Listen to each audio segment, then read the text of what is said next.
নমস্কার বন্ধুরা, তিয়াসার রেসিপিতে সকলকে স্বাগত জানাই।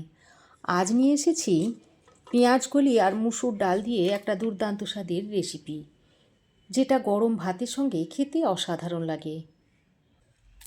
তো এখানে আমি বেশ খানিকটা পেঁয়াজের কলি নিয়েছি। এবার এই পেঁয়াজকলিটাকে একটু কেটে নেব। গোড়ার অংশটা একটু কেটে ফেলে দিচ্ছি। তারপর একটু লম্বা লম্বা করে পেঁয়াজকলিগুলোকে কেটে নিতে হবে। এভাবে একটু বড় বড় করে পেঁয়াজকলিগুলোকে কেটে নিচ্ছি।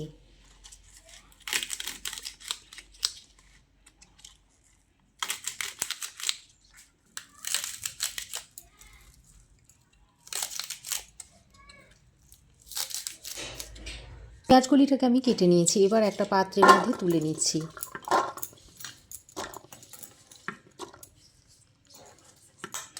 এবার এই পেঁয়াজকলিগুলোকে একটু ধুয়ে নেব। পেঁয়াজকলি কেটে নেওয়ার পর এখানে আমি দুটো মিডিয়াম সাইজের আলু নিয়েছি।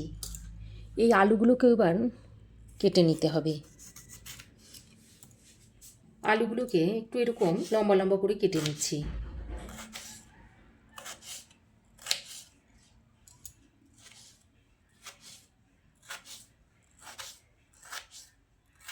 আলুগুলোকেও আমি এরকম একটু লম্বা লম্বা আর সরু সরু করে কেটে নিয়েছি। এবারে আলুটাকেও একটা পাত্রে তুলে তারপর আলুটাকেও ধুয়ে নেব। এবার আমি গ্যাস অন করে কড়াই গরম করে নিয়েছি। তারপর দিয়ে দিচ্ছি 1 চামচ মতো সর্ষের তেল। তেল ভালোভাবে গরম হয়ে এলে কেটে রাখা আলুগুলো এর মধ্যে দিয়ে দিচ্ছি। এবার আলুর মধ্যে অল্প পরিমাণে নুন আর হলুদের গুঁড়ো দিয়ে দিচ্ছি। তারপর নুন আর হলুদের গুঁড়োটা দিয়ে আলুর সঙ্গে ভালো করে নেড়ে চেড়ে মিশিয়ে নিয়ে এবার একটা ঢাকনা লাগিয়ে আলুটাকে এইভাবে ঢাকা দিয়ে দিয়ে ভেজে নেব। এর ফলে আলুটা তাড়াতাড়ি নরম হয়ে আসবে। ওদিকে আলুটা ভাজা হতে হতে এদিকে আমি ততক্ষণে একটা বাটা মশলা তৈরি করে নেব। তার জন্য একটা মিক্সিং জার নিয়েছি। এবার এই মিক্সিং জারের মধ্যে একটা মাঝারি সাইজের টমেটোকে কুচিয়ে দিয়ে দিচ্ছি, আর একটা ছোট সাইজের পেঁয়াজকে কুচি করে দিয়ে দিলাম, আর দিয়ে দিচ্ছি 2টো কাঁচা লঙ্কা। তবে আপনারা ঝালটা আপনাদের পছন্দ অনুযায়ী দিয়ে নেবেন। আর 1 মুঠো ধনেপাতা এর মধ্যে দিয়ে দিচ্ছি। তারপর এই রকম একটা মিহি পেস্ট তৈরি করে নিয়েছি। এবার এই পেস্টটাকে একটা বাটির মধ্যে ঢেলে নিচ্ছি। আর অল্প সামান্য একটু মশলার পেস্ট এই মিক্সিং জারের মধ্যে রেখে দিচ্ছি। এদিকে আমি 2 টেবিল চামচ মতো মুসুর ডাল 5-6 ঘন্টা জলে ভিজিয়ে জলটা ছেঁকে তুলে নিয়েছি। এবার আমি এই মুসুর ডালটা ওই যে মিক্সিং জারের মধ্যে মশলাটা রেখে দিয়েছিলাম তার মধ্যে এই ডালটা দিয়ে মিহি করে বেটে নিয়েছি। তারপর এই ডালের পেস্টটাকে একটা বাটির মধ্যে ঢেলে এর মধ্যে নুন, হলুদ আর একটু হিং দিয়ে ভালো করে মিশিয়ে নিচ্ছি। এবার এটাকে এক সাইডে রেখে দিচ্ছি। ঢাকা দিয়ে প্রায় 2-3 মিনিট মতো আলুটাকে ভেজে নিয়েছি। আর আলু দেখুন খুব ভালোভাবে ভাজা হয়ে গেছে। এবার এই আলুটাকে তুলে নিচ্ছি। এইভাবে একটু তেলটা ছেঁকে আলুটাকে তুলে নিচ্ছি।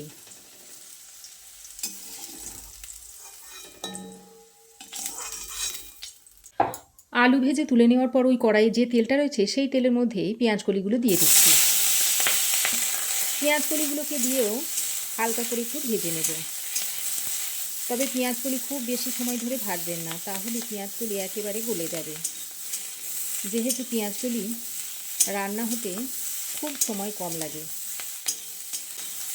তো দেখুন পেঁয়াজকলিগুলোকে আমি হালকা করে ভেজে নিয়েছি। এবার পেঁয়াজকলিগুলোকেও তুলে নিচ্ছি।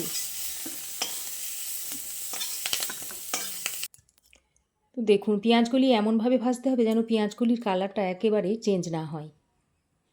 এবার আমি ওই কড়াইয়ে আরও কিছুটা সর্ষের তেল দিয়ে দিচ্ছি। তারপর তেলটাকে খুব ভালো করে গরম করে নিয়ে বেটে রাখা মশলাটা এর মধ্যে দিয়ে দিচ্ছি। মশলার বাটিতে অল্প পরিমাণে একটু জল নিয়ে সেটা ধুয়ে দিয়ে দিচ্ছি। তারপর মশলাটাকে খুব ভালো করে কষিয়ে নিতে হবে। কয়েকবার নেড়েচেড়ে নিয়ে এর মধ্যে দিয়ে দিচ্ছি 1/2 চামচ মতো হলুদ গুঁড়ো, আর 1/2 চামচ মতো দিয়ে দিচ্ছি লাল লঙ্কার গুঁড়ো। এবার আবারও নেড়েচেড়ে মিশিয়ে নিতে হবে। আর যতক্ষণ না মশলা থেকে তেল ছেড়ে না আসছে ততক্ষণ এইভাবে মশলাটাকে কষিয়ে নেব। মশলা খুব ভালোভাবে কষিয়ে নিয়েছি আর মশলা থেকে দেখুন তেল ছাড়তে শুরু করেছে। ঠিক এই পর্যায়ে ভেজে রাখা আলুগুলোকে দিয়ে দিচ্ছি। এবার আলুগুলো দিয়ে মশলার সঙ্গে আবারও ভালো করে নেড়েচেড়ে মিশিয়ে নিয়ে একটা ঢাকনা লাগিয়ে আরও 3-4 মিনিট মতো আলুটাকে মশলার সঙ্গে কষিয়ে নিচ্ছি। ঢাকা দিয়ে দিয়ে আরও 4-5 মিনিট মতো আলুটাকে মশলার সঙ্গে ভালো করে কষিয়ে নিয়েছি আর আলু বেশ খানিকটা নরম হয়ে এসেছে। এবার আমি এই পর্যায়ে পরিমাণ মতো জল দিয়ে দিচ্ছি। এই 1 বাটি মতো জল আমি এর মধ্যে দিয়ে দিলাম। জলটা দিয়ে একবার খুব ভালো করে নেড়েচেড়ে মিশিয়ে দিলাম। এবার যে ভেজে রাখা পেঁয়াজকলিগুলো তুলে রেখে দিয়েছিলাম সেগুলো এর মধ্যে দিয়ে দিচ্ছি। পেঁয়াজকলিগুলো দিয়ে আরও একবার আলুর সঙ্গে ভালো করে নেড়েচেড়ে মিশিয়ে দিচ্ছি। তারপর ঝোলটা ফুটে আসা পর্যন্ত একটু অপেক্ষা করব। ঝোল খুব ভালোভাবে ফুটে উঠেছে। এবার আমি যে ডালের মিশ্রণটা তৈরি করে রেখে দিয়েছিলাম সেই মিশ্রণটা থেকে অল্প অল্প এইভাবে নিয়ে বড়ির আকারে ঝোলের মধ্যে দিয়ে দিচ্ছি। আপনারা চাইলে বড়ি ভেজে নিয়েও এখানে দিতে পারেন, তবে আমি ঝোলের উপরে এই কাঁচা বড়িগুলো দিয়ে দিচ্ছি। তো সব বড়িগুলো আমি ঝোলের উপরে দিয়ে দিয়েছি। প্রথমেই আমি নাড়াচাড়া করব না। প্রথমেই যদি নাড়াচাড়া করা হয় তাহলে বড়িগুলো ভেঙে যাবে। একটু শক্ত হয়ে এলে তারপরে নাড়াচাড়া করব। বেশ কিছুক্ষণ পর আমি একটা সাঁড়াশির সাহায্যে এইভাবে একটু কড়াইটাকে নাড়িয়ে দিচ্ছি। এতে করে বড়ির অপর পাশগুলোও ভালোভাবে সেদ্ধ হয়ে যাবে। তো বেশ কিছুক্ষণ পর দেখুন বড়ি ভালোভাবে সেদ্ধ হয়ে গেছে। এবার আমি এইভাবে হালকা হাতের সাহায্যে একটু নেড়ে চেড়ে নিচ্ছি। এই পর্যায়ে আমি আরও কিছুটা পরিমাণে নুন দিয়ে দিচ্ছি। আবারও একটু নেড়ে চেড়ে দিচ্ছি। এবার এটা ততক্ষণ হতে থাক, আমি ততক্ষণে গ্যাসের একটা অন্য বার্নারে এই 1 চামচ মতো সর্ষের তেল একটা তড়কা প্যানের মধ্যে নিয়ে নিয়েছি।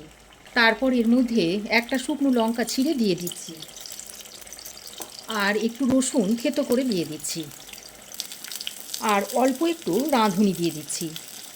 তারপর খুব ভালো করে নেড়ে চেড়ে মিশিয়ে নিচ্ছি। রসুনের মধ্যে যখন একটা বাদামি কালার এসে যাবে সেই পর্যায়ে গ্যাসের ফ্লেমটাকে বন্ধ করে দিলাম। তারপর নামিয়ে এদিকে যে রান্নাটা হচ্ছে তার উপরে এইভাবে দিয়ে দিচ্ছি। এবার তড়কাটা দিয়ে আরও একবার সব কিছুকে একসঙ্গে ভালো করে নেড়ে চেড়ে মিশিয়ে নিচ্ছি। আর এইভাবে নেড়ে চেড়ে মিশিয়ে নিলেই রান্নাটা একেবারে সার্ভ করার জন্য রেডি হয়ে যাবে। তো বন্ধুরা, আপনারা পেঁয়াজকলি রেসিপি তো অনেকভাবেই খেয়েছেন।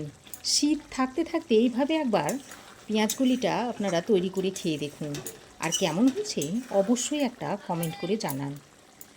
এবার আমি গ্যাসের ফ্লেমটা বন্ধ করে ঢাকা দিয়ে আরও 2 মিনিট স্ট্যান্ডিং টাইমে রাখার পর তরকারিটা সার্ভ করে দিচ্ছি। এবার এটা গরম গরম ভাতের সাথে সার্ভ করে দিন। গরম ভাতের সাথে খেতে জাস্ট অসাধারণ লাগে। আর দেখতেও দেখুন কতটা লোভনীয় হয়েছে। তো রেসিপি কেমন লাগলো অবশ্যই একটা কমেন্ট করে জানাবেন। ভালো লাগলে একটা লাইক ও শেয়ার করবেন। পাশে থাকা বেল আইকনটাও অবশ্যই প্রেস করে দেবেন। আর আমার চ্যানেলে যদি নতুন হয়ে থাকেন তো প্লিজ চ্যানেলটাকে সাবস্ক্রাইব করার অনুরোধ রইল। আজ এ পর্যন্তই। আবার দেখা হবে নতুন কোনো রেসিপি নিয়ে নেক্সট এপিসোডে। সে পর্যন্ত ভালো থাকবেন, সুস্থ থাকবেন। ধন্যবাদ।